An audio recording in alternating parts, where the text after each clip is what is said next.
I'll get us back underway now by introducing Chloë Thomas, who's here to give us our next session.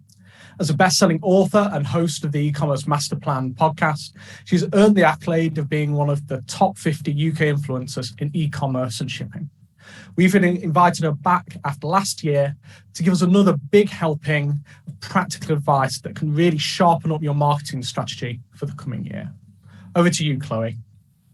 Lovely. Thank you, Joseph. Thank you for the lovely intro as well. And it is a great pleasure, everyone, to be here again. I thoroughly enjoyed what I hope was helping you all last year, and I'm hoping I will do the same again this year.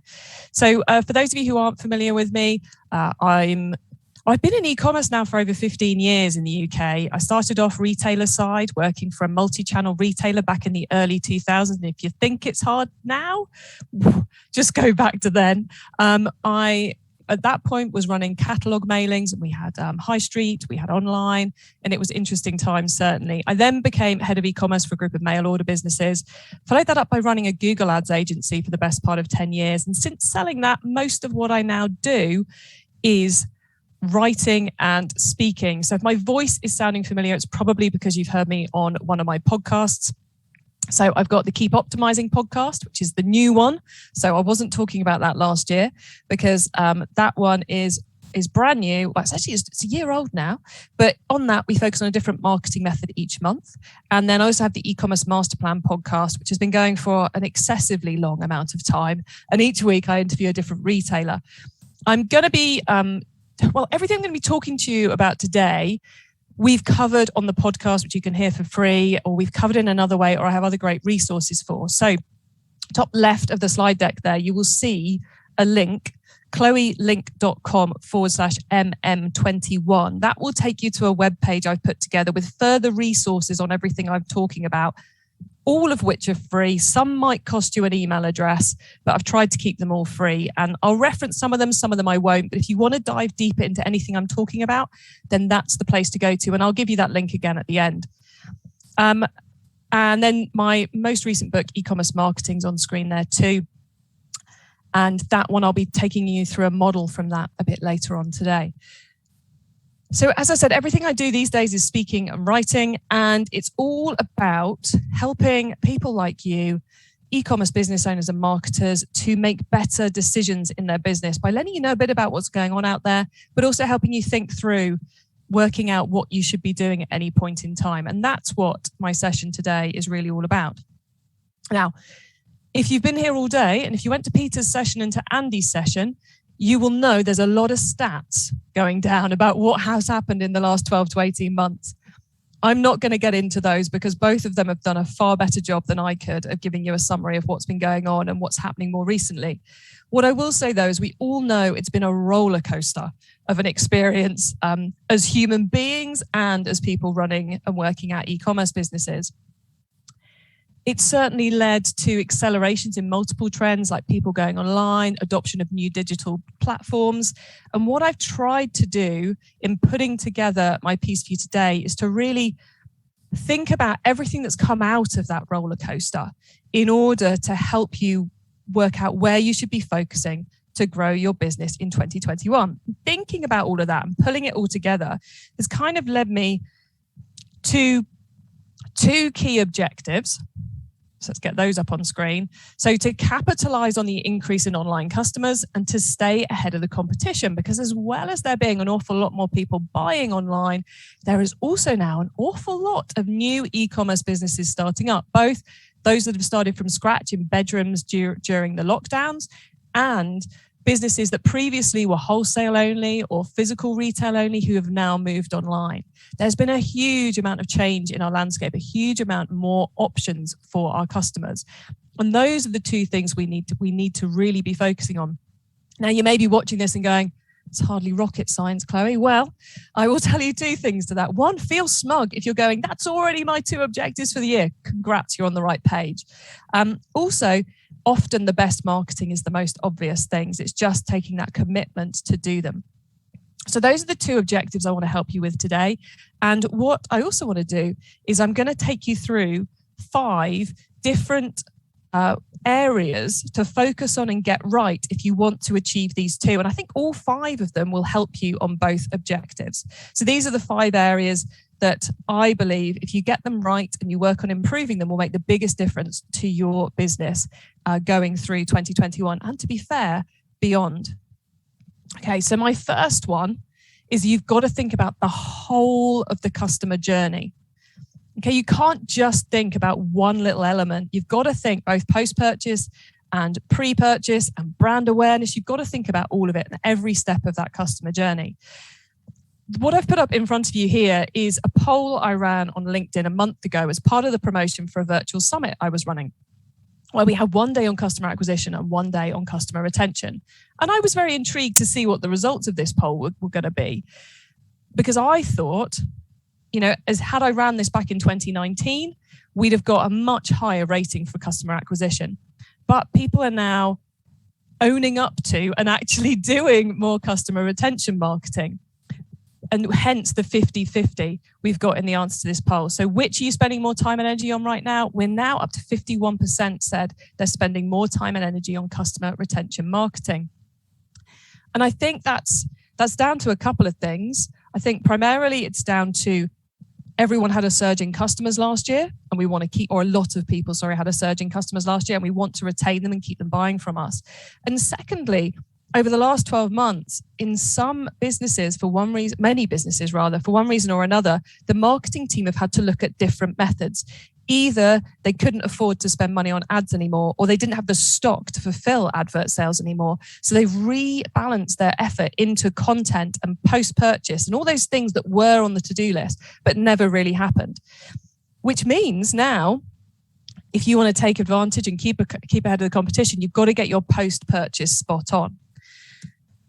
And that, of course, could be, and I'll take you through this model in a second, but that could be marketing. It could be looking at your systems and your processes. It could be looking at some of the things that are happening on the website, like Ainsley was talking about in his session before lunch. So this is my customer master plan model. It's my way of helping you understand the full customer journey and helping you focus in the right places. It is e-commerce drilled down to a number of circles and arrows. I will very quickly explain it, and then I'll tell you why I think it's vital for you to be considering this as you're putting together your marketing plans and business plans for the rest of the year. So across the bottom, we've got 6 circles. These are the customer relationship levels. Each relates to a level of relationship someone out there in the world has with your business. And everyone fits onto this. At the far right-hand side, we've got the regular buyers. These are people who bought from you more than once. Next in are the repeat buyers. They've bought more than once. Then we've got the first-time buyers who've only bought once, inquirers who've given you their email address, visitors who visited your website, and the world who's literally everyone else out there. They may have heard of you, they may not. And I should say, if you want someone to jump from visitor straight to first-time buyer, or these days from the world to straight to first-time buyer, it's totally fine by me. They can leapfrog those stages. Now, our job as marketers is to focus in on those stages, the arrows in between. Our work, actually as business owners, not just marketers, is to just work out which one of those stages needs the most attention and put the work in. We need to move people from the world to our website. We need to move people who are on our website to give us their data or to become first-time buyers. We need to move first-time buyers to repeat buyers to regular buyers. Now, the arrows that go diagonally, the CLV one relates to money, and it's a reminder that the further someone gets from the left to the right, the more they're worth to us. And then the down arrow is a reminder that there are fewer people the further we get from the left to the right. So we're talking to a smaller group of people. And the conversation arrow across the top is just a reminder to be consistent in your branding and your message, but we'll talk a bit more about that later.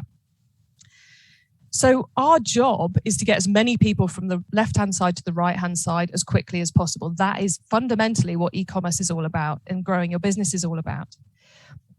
We also have those circles you can see that have website in the middle. Now that little target is about the stage 1 activities, because as you all know, there is a huge amount we could do to get people to our website.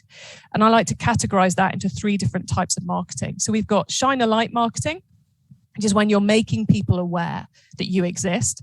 Target customer marketing is the marketing you do to let your target customer know you exist. So if you sell fishing rods, a target customer is putting an advert in Fishing Rod Weekly, and Shine a Light is putting an advert in the Telegraph. So sometimes the marketing methods are the same, but the audience and the place we're putting them can be different. And then Get Found is the really obvious stuff to make sure when someone's looking for you, they find you. So Google shopping campaigns and really tight keywords. So that's the model. So how do you use this? Okay, because I'm saying you have to do the whole thing. How do you work out where you go? Because to sit down tomorrow and go, right, we're going to do the whole customer journey in one go, it's too big to bite off. We've got to make it a bit more nitty gritty. So I like to use this tool. And if you follow the link I gave you earlier, and I will give you again later, you can download a Word doc version of this. This is the super simple way to do it. Download it. Write in each box what marketing you are actually doing, what activity you are doing to action stage 2, to turn visitors into inquiries, to action stage 4, turning first-time buyers into repeat buyers. And here's the really simple thing. If one of the boxes is empty, that's where you need to work next. Simple as that. And if you're looking at this and all the boxes are full, then you go, okay, which is my weakest box? Which is the box where I'm not doing very much, or where I know it's not working? And if you get sophisticated, you have to get the numbers out and the calculator and the spreadsheets and work out which one's weakest. So that's where my customer master plan model, I hope, will help you to fill in the gaps in your marketing, because that is how you're going to make sure you make the most of every marketing pound you spend, whilst also beating the competition, because the new startups, the new entrants, they don't have the skill or the resources to do this whole piece. They will leave gaps, they will leave holes, and that's where you can take a march on them. One thing I will say here is, if you haven't yet done it, please, please, please work on your post-purchase email sequences, because there is a massive amount of opportunity there, and there's lots of different ways of tackling it. And I've put some resources in via the link for you to dive in if your appetite's whetted on that. Right, let's go on to my second point. So my first point was embrace the whole customer journey, work on that whole customer journey piece. My second is your foundations, because I have seen many businesses in the last 12 months really, really struggling because they don't have the right foundations in place. If you don't have the right foundations in place in your business, it makes it really hard to change, really hard to adapt new things. It ends up taking a lot of time, a lot of money to improve. And I've got 3 foundations I want you to take notice of. The first one is the DNA of your business. It's easily overlooked, but this is stuff like the vision, the mission, the culture, the values. Whatever that is in your business, do you A, understand what it is, and B, have you taken it out into the whole area of the business? I had John Hagen, who was the e-commerce lead at Purely, a German jewelry business, earlier this year on the podcast, and their whole being really is around doubling their sales every single year to double the sales. And they're not a small business. And he was talking about how that changes the mindset and the decision-making process and the hiring process of what they do in every element of the business, from product through to hiring through to customer services. So I'm not necessarily saying, you're being particularly sustainable or particularly ethical. It could be that you're simply doubling, but do you understand what it is? Does everyone in the business understand what it is? And do you have the system, structures, and messaging out there to embrace that DNA? Because if you get it, it's a lot easier to adapt. The second one is the tech stack. And I thought it was really interesting in Ainsley's piece. We're here in 2021. A lot's happened, but he took you back to 2017 where they improved their tech stack. And they did a big tech stack shift. And that is where this whole growth that Cox & Cox have been on started from. Never underestimate the power of getting your tech stack right, because this has stymied and frustrated so many marketers and business owners in the last year because they can't do what they want to do. And if you're taking advantage of the tracks that are less merchant focused in this conference, you will, especially the PWA one coming up later today that I will be tuning in for, because the opportunities with PWA are slightly mind-blowing. But to do them, you've got to have the right tech stack. Otherwise, you just can't do it.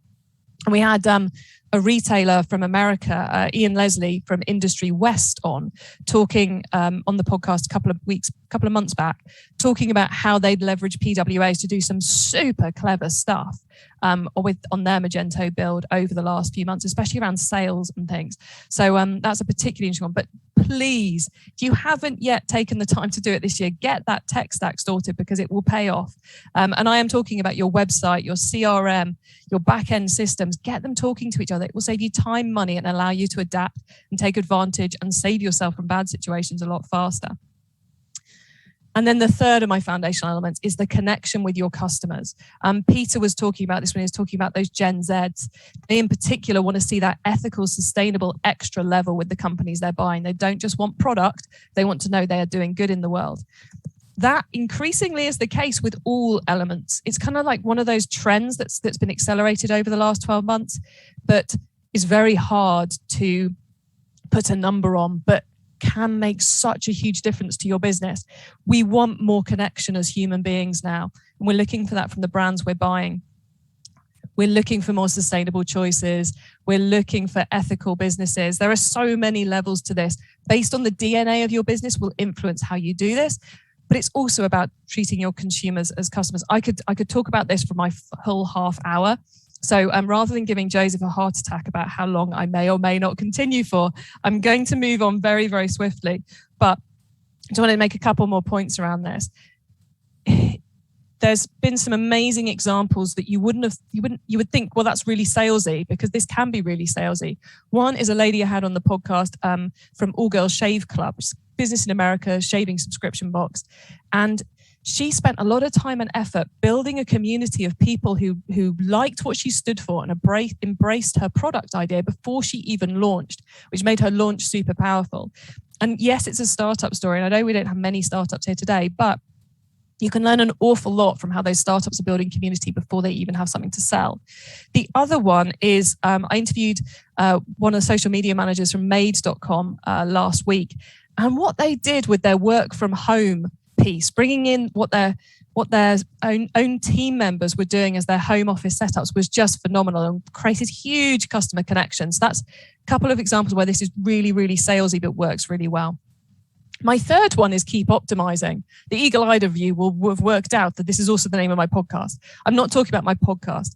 My podcast was named after my own personal mantra, which is keep optimizing, which is nothing's ever finished. There's always room for improvement in everything you're doing. So that's what I'm telling you in this part of my piece, is that you've got to be optimizing. You've got to be optimizing everything endlessly, constantly. You cannot afford to set and forget anymore. And optimization means identifying what's good, doing more of it, identifying what's bad and doing less of it. Now, there's a couple of pieces of what I like to refer to as forced optimization heading your way at the moment. Hopefully aren't news to anyone. One are the big iOS changes, 14 affecting the Facebook performance and other things, 15 affecting email open rates. I'm not going to go into this in a lot of detail because that would take us the whole day, but we put some resources on that page I shared with you earlier, and I will share again at the end, to get you quickly up to speed on those and understand what's going on. The other thing I would say is do not, please do not be scared about any of them, because these are changes and adaptations which the big software guys, the email providers, Facebook, they are looking actively to fix this for you and to find ways of enabling you to still spend money with them and make money back. Don't get scared. Also, there are lots of if we go back to being really solid marketers, there are lots of clever ways we can go around this. So there's a lot of partnership activity going on to improve those audience activities and dark posting and things like this on Facebook. I am literally glossing over it like that. If you want to ask questions at the end about it, please do. But I put resource links there for those who want to dive into that deeper. The second forced piece of optimization is the world of Core Web Vitals. Why am I putting a keyboard in front of you for Core Web Vitals? Because it's 3-letter abbreviation central, and I've actually written them down because I keep getting them wrong. So we have LCP, largest contentful paint. You should know about this. FID, first input delay. CLS, cumulative layout shift. I was a session earlier today that will have gone into this in a lot more detail than I'm going to now. So do watch that on the replay if you didn't see it live. Everyone should know about this. The good thing is, headline is, Google now cares about UX. when they do the rankings, right? That's the headline. They're making gradual changes to the algorithm from June through probably forever, as they are Google. If you've been doing SEO good and you've been doing UX good, you're probably okay. You may already be covered. If you haven't yet asked the question of your SEO people about this, do. And there's a great blog post from Google about this that, again, I've added a link to for you. So 2 areas of forced optimization that we need to improve around at the moment for you to take a look at. Then there is the optimization we have to do ourselves. We've got to get up every day and go, how can I make my business better? And you need to be doing that at every level of the business. Earlier on, I took you through my customer master plan model. You need to be saying almost every week now, because the frequency at which we evaluate this is increasing. Almost every week, you need to be going, where should I be focusing on at the moment? Should it be stage 1, stage 3, stage 2? Where are we weakest? Where's something I can capitalize on to make my business better? Then we have, at the next level down, we've got our marketing methods. So which marketing method levers can we pull? Are our Google ads doing better? Should we be putting more budget there? Is it Facebook who should be getting more budget? Is it building out our email sequences where we should be putting more budget at the moment? Where are they? What should we be pulling? What should we be testing? And then you've got the nitty gritty optimization. That's a little screen grab of some Facebook ads there, Google ads. Do not set and forget. Most of them now have automated tools that are starting to give you some really good improvements, so saving you a bit of that optimization time. But you need to be optimizing at every single level of your business. And potentially, we could even put the foundations in there above these 3 levels. So please, please, please, every single day, be thinking, how can I keep optimizing my business and my sales? Because the easy days of e-commerce are gone. We are now in a far more competitive environment than we were 18 months ago. So you've got to be on it. You've got to be looking for those little improvements. My 4th one to take you through, yes, this is a bright, shiny object. Now, normally, when I put this slide up, I'm telling you not to get distracted by bright, shiny objects. Today, I'm telling you to get distracted by bright, shiny objects, but get distracted cleverly. Because we are at a position at the moment where there are multiple new marketing methods and new strategies on existing marketing channels where we have huge opportunities of first mover advantage. I interviewed Chris Sugatan about TikTok yesterday and how we can embrace TikTok, which is one of these new channels which some retailers are doing incredibly well on. And she talked about each platform having a golden age. You know, as we know, Facebook ads, you could make an awful lot of money 2 years ago. Now the margins aren't quite so good because the competition's gone up. Do you want to be early stage on new platforms that are entering that new golden age of opportunity? In which case, things like Spotify ads, TikTok, and other new channels you potentially should be exploring. But be aware, they are very much R&D stage at the moment. Anything could happen, and you've got to be willing to fully get in there, test and learn, because there is no playbook to go and copy and paste on these. The other side of it is there are new strategies which are emerging on existing platforms, such as dark posting and partnerships on Facebook, which is where you combine or you link with another Facebook account and you share data and you share advertising activity whilst managing it through your own back end. And then on Google, we've got the new Google Discovery display tool, which is producing some phenomenal results for people. And is another great opportunity for you if you get in there early, potentially, because it may not be so good in a couple of years' time, but definitely worth testing. So if we want to maximize the opportunity of the new customers who are out there, if we want to beat the competition, we need to be investing more in testing those new channels and embracing them too. My final point for you, number 5 of my areas to focus on if you want to improve and do the best with your marketing this year, is to keep learning. One of the things I found, and I believe a lot of other people have found during the pandemic, is we're not doing quite so much learning. I know that I've signed up for some events, and it's a bit like when you were at uni. If you photocopy the journal, it's the same as reading it. Or you get the book out from the library, it's the same as reading it. Signing up to the online conference and not attending gives you no value back to your business. And it's so much easier to do this when we don't travel in person to these events. Just get distracted by email to go off and do something else. Likewise, I know a lot of people have lost the time when they're commuting to go and jump into those. A lot of people were listening to podcasts or audiobooks as they were commuting and learning that way. Then you've got kind of like the osmosis learning, which we aren't getting, which is sitting in the office with your colleagues and overhearing something that one of the product guys is doing, thinking, oh, wow, that would be an opportunity. Let's see how we can work it together. Those, when you go to meet face to face with your suppliers and you have those how are you and those kind of silly conversations whilst you're waiting for the kettle to boil, which can often lead to amazing insights and amazing learning. Likewise, when you're at a physical conference and you're walking around the halls and you end up having a conversation with someone and it leads to something, or you pass by in my case, you pass by thinking, oh, I'd really like to sit down. I'll just squeeze in at the back here for a minute. And then you discover you've walked into the most interesting session of the day. So those kind of accidental osmosis learning elements, we haven't been doing them. If you have, well done. You're doing better than me. But I think a lot of us have been missing out on them in the last year. So I think it's really time to create space in the diary as we move into these different ways of working, and they become our new normal. For a phrase I promised myself I wasn't going to say today, but I failed. We need to take the time to do it.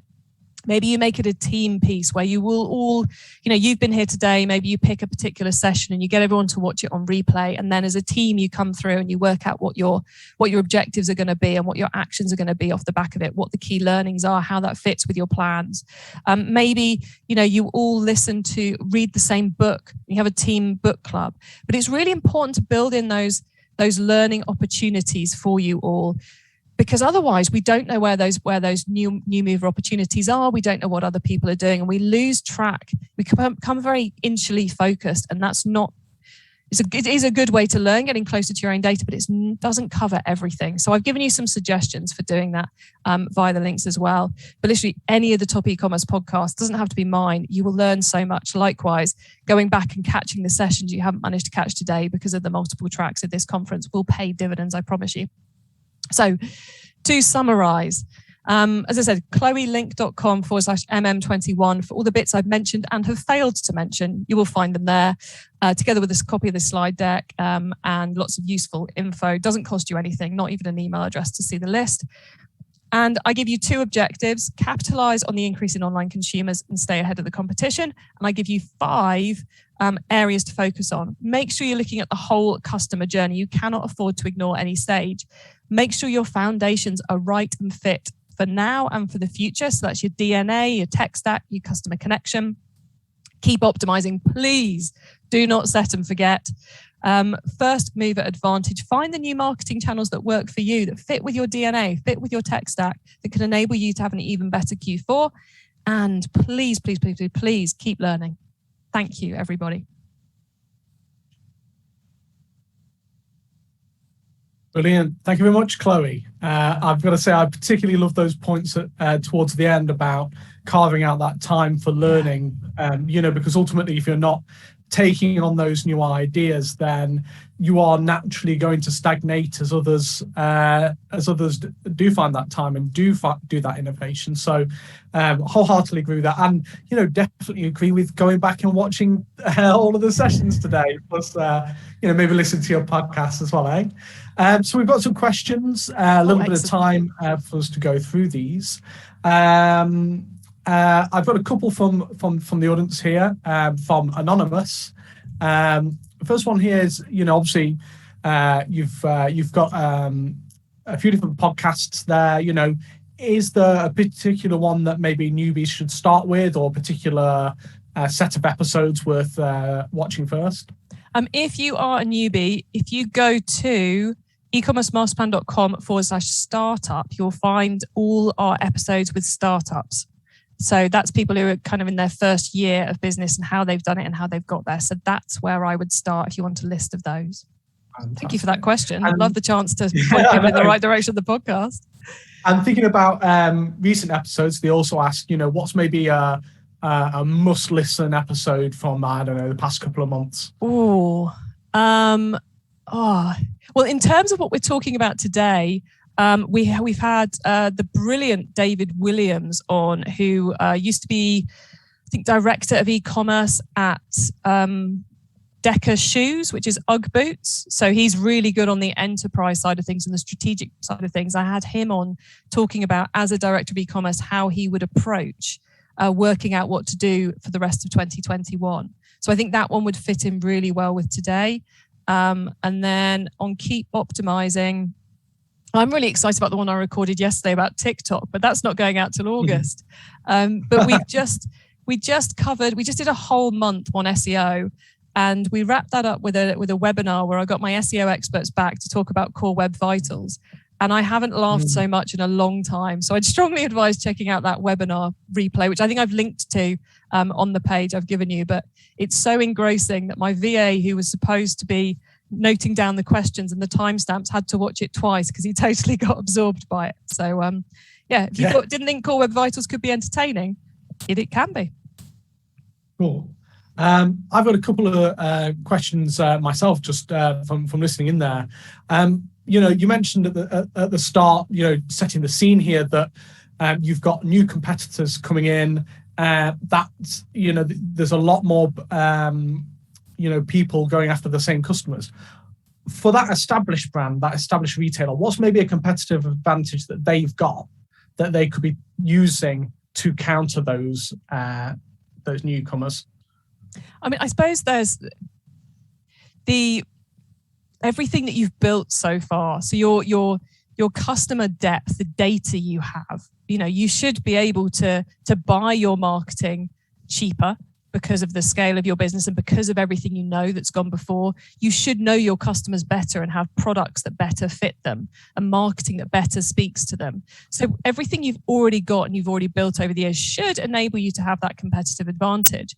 The problem is a lot of these smaller businesses, because they're small and because they're starting now, and we all know how much the tech world has developed over the last five years, they have those foundations. I was saying that's just what they have, because they probably started the business because of the DNA, and they're small enough it hasn't yet got dissipated.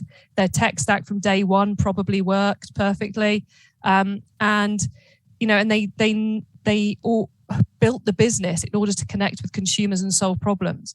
So they tend to do better on the foundational stuff, but you have the customer data already, that probably the whole customer journey mapped out. You already have a decent dispatch system, decent customer services. So that's where you get to win. Yeah. You mentioned there in that answer about needing to take the full customer journey view. And this is always something I really love exploring with clients, because often it's something that's happening over here or over here that we have to do some work on the web to try and hook things up or to mitigate things or whatever. Just wondering, have you found there's a particular part of the journey, whether that's pre or post or during, that's usually the bit letting retailers down? I suppose for me, customer retention starts with the first time a business hears about you, which might not even be your marketing that they see. It might be someone talking about you somewhere else. So if you don't have that DNA connection conversation in terms of the model piece, a big arrow that went across the top, if you've not got that right in the business, so that every time someone sees your business they get the right message, then other people won't talk about your business in the right way, and therefore the potential of turning someone into a repeat customer could be screwed up on day one, because the person who's talking to them about your business hates you or doesn't really understand your business and so forth. So it's the messaging piece from day one right the way through that's the really hard bit to get right, but is the make or break. Absolutely, because when you have something like that is weaving through all those touch points, and it could be physical and digital, and trying to get that, make something congruent there is such a big challenge. We've got about 1 minute more, so I'll try and squeeze one last question in here. Testing is a big thing that you brought up in there. I suppose you've said just generally go out and learn new things, but testing is another way of learning about your own domain. Is there a good kind of amount of time or budget that you think marketing teams should be looking to set aside for that? So they've got a bit of a sandbox, a bit of a pool to know that they can safely go and take some risks. Oh, tough question. Quick answer though. It partly depends on your DNA. If you are one of those businesses who should be on TikTok, who it's an obvious, and those new areas you're like, wow, that's obvious for me, then you need to invest the time and the money now to get it right. If you're an older business or a more, an older customer target, maybe there are less things out there for you to test. So partly it's what is there available to test. And then some platforms are going to take more time, they're going to take more money. So TikTok at the moment is basically about manpower, not about money. Whereas taking advantage of Google Discovery ads is money, not really manpower. So I think it depends on where you are, but every business should have time set aside for learning and for testing and the budget to back that up. Fantastic. Well, thanks for those answers there, Chloë. It's been great to hear the talk and get those extra little tidbits at the end. So cheers.